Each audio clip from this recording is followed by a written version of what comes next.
Welcome to Animal Stories for Kids. If you like our stories, please give us a 5-star rating, subscribe to our podcast, and share it with your friends and family. And now, it's time for our story.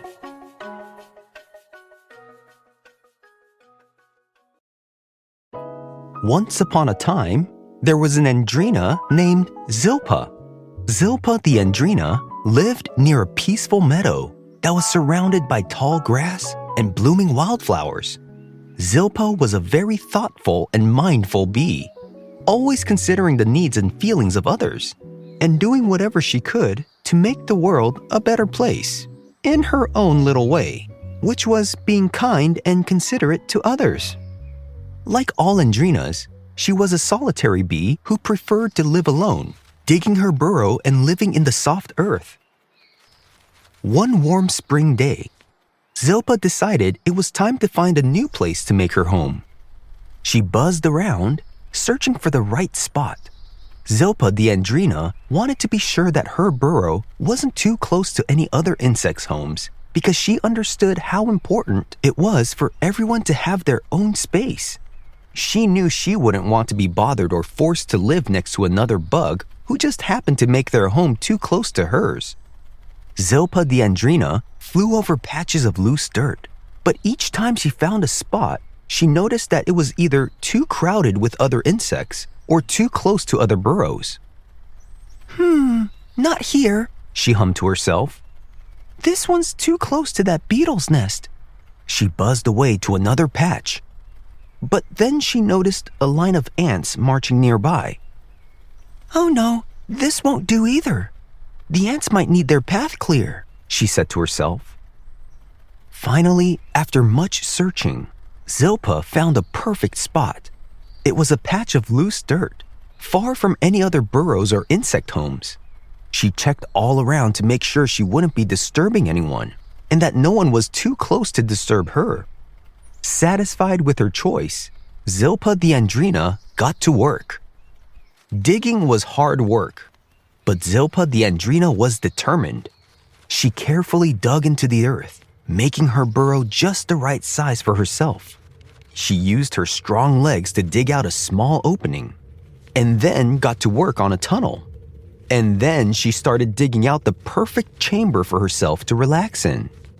Zilpa the Andrena worked and worked, making sure her burrow was deep enough to be safe and cozy. As she dug, Zilpa thought about how nice it was to have her own space. I'm so glad I took the time to find a good spot, she thought, feeling proud of her work. Now I get to rest easy, knowing I won't be bothering anyone, and no one will be bothering me. Finally, after much digging, Zilpa the Andrena's burrow was complete. She crawled throughout the tunnels and her chamber, feeling very pleased with herself. The burrow was cool and comfortable, just the way she liked it. This is perfect, she said with a happy buzz. But all that digging had made her very hungry, so Zilpa decided it was time to find something to eat. She flew off to a nearby meadow filled with flowers. The bright yellow and purple blooms were just what Zilpa the Andrena was looking for. She landed on a flower and began to gather pollen and nectar to eat, enjoying the sweet taste and the warm sunshine. Zilpa buzzed from flower to flower, filling herself up and feeling full and happy. After a while, Zilpa the Andrena was ready for a quick bee nap. It's time to head back home, she thought to herself. She flew back to her burrow, ready to settle in for a nice nap. But when she arrived at the entrance to her burrow, she noticed something strange. There, right in the middle of her cozy little home, was a little spider. Zilpa the Andrena was very surprised.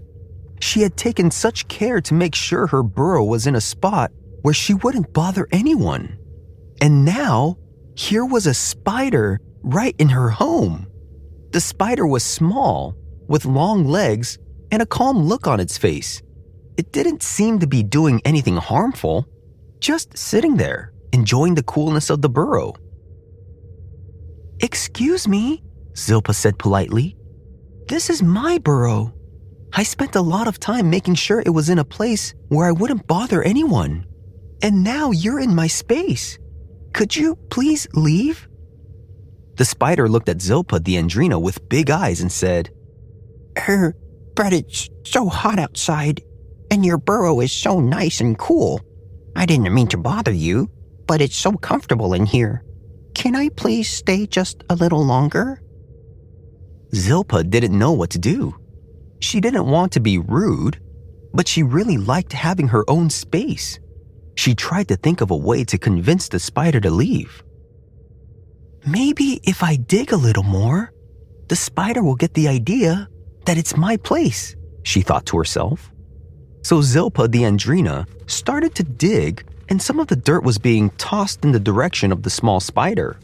Zilpa was hoping that the flying dirt would give a hint to the spider to move. But the spider just shook off the dirt and stayed right where it was. Zilpa tried asking again. "Please, spider, I really need my space. I'm sure you can find another cool spot to rest." But the spider shook its head. "I'm sorry, but I'm just so tired from the heat. I don't want to leave." Zilpa the Andrena was starting to feel a little frustrated. She had been so considerate of others, and now some other insect was in her home, not considering her feelings at all. But Zilpa was a kind bee, and she didn't want to be unkind to the spider. So she decided to be patient and try one more time. So she thought of a plan to keep walking back and forth so it would be a little bit uncomfortable for the spider. And so Zilpa started walking from the tunnel entrance and back to her chamber, and she would brush the side of the spider every time she walked by, trying to give the spider a hint that it was in her space and there wasn't enough room for both of them in the burrow. And so she walked through the tunnel to the tunnel entrance again, and back through the tunnel back to her chamber. And she walked back and forth, brushing up on the spider as she walked by. But the spider didn't seem to mind. It just shuffled a little to the side every time she walked by. "I guess this spider will never leave. How can it be so inconsiderate of me, even though I've been considerate of other bugs all around me?" Zilpa the Andrena thought to herself. "I guess I have no choice but to live with this spider." And Zilpa the Andrena felt defeated and unsure what to do next. Just then, something unexpected happened.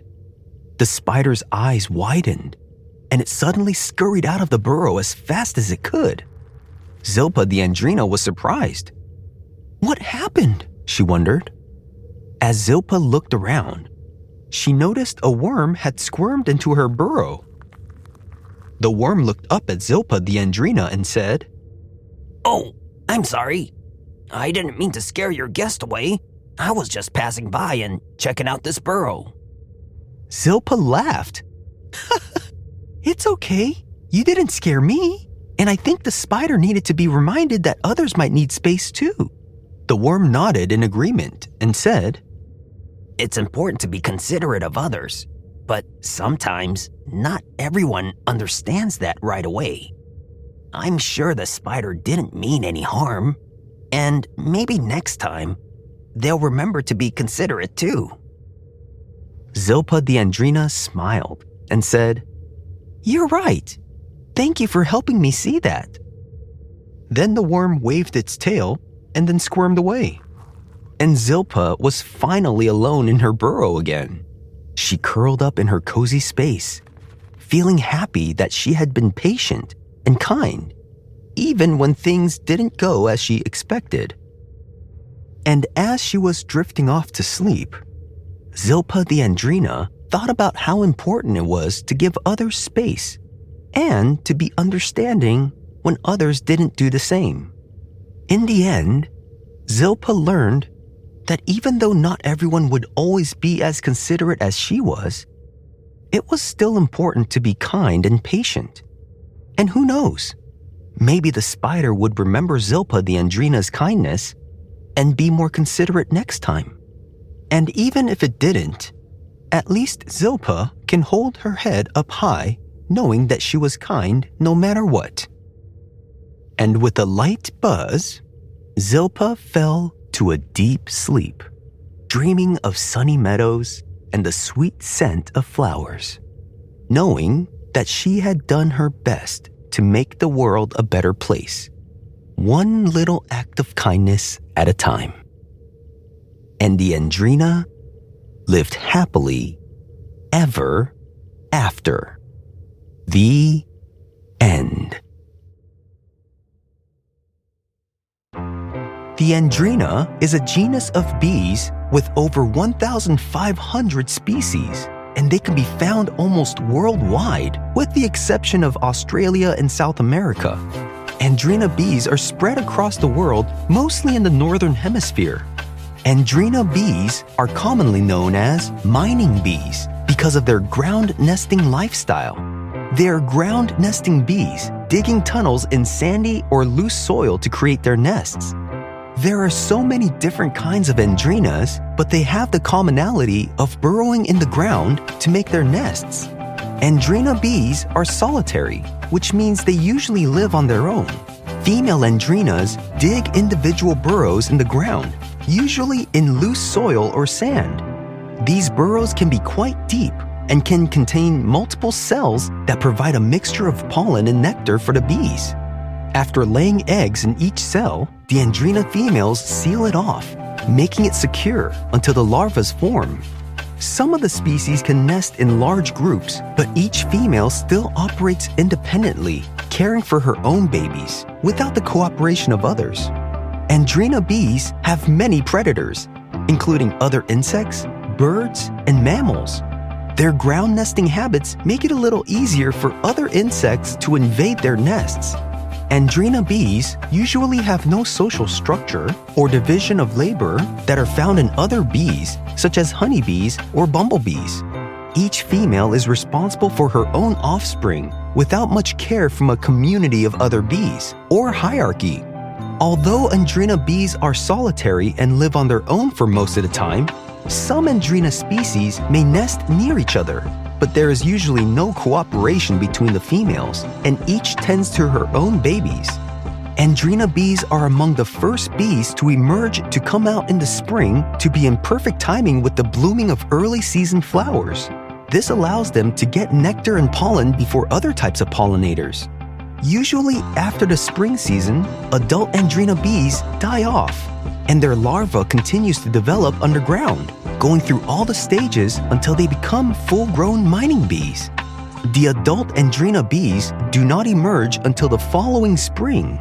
Andrena bees develop over winter in their underground nests, and they stay dormant until the environment changes and triggers them to come out during the springtime, in which they complete the development cycle and start the cycle again.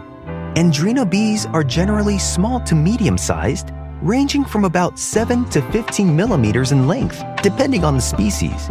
They're usually covered in fine hairs, which can be dense or sparse, and their coloration varies, but many are brown or black, or even gray, often with a band or patches of lighter hair on their abdomens. Their wings are typically clear, but may have a smoky appearance. Andrena bees are found in a wide variety of habitats, including gardens, meadows, forests, and urban areas. Many Andrena bees are oligolectic, meaning they specialize in collecting pollen from specific kinds of plants. Andrena bees are really important pollinators for many wildflowers and crops. Because the timing of their pollination happens in early spring, this makes them really important for the pollination of early season flowers and fruit trees. Because there are so many in the species, identifying Andrena bees can be challenging and requires real careful examination of what they look like and their foraging and nesting behavior. Like many other bees, Andrenas face threats from habitat loss and pesticide use. Have you seen a real-life Andrena before? If you have, where did you see it? Thanks for listening to Animal Stories for Kids. If you like our stories, please give us a 5-star rating, subscribe to our podcast, and share it with your friends and family. Until next time, bye! If your child loves imaginative stories, I'd love to share my picture book, What Else Should I Eat? It's about a girl who's hungry and goes on a whimsical journey through a magical land of food, trying different kinds of food and exploring how they look, taste, feel, and smell.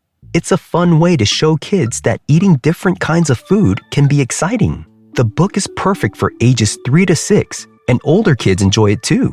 You can find What Else Should I Eat on Amazon and other online bookstores. Find all the details in the show notes.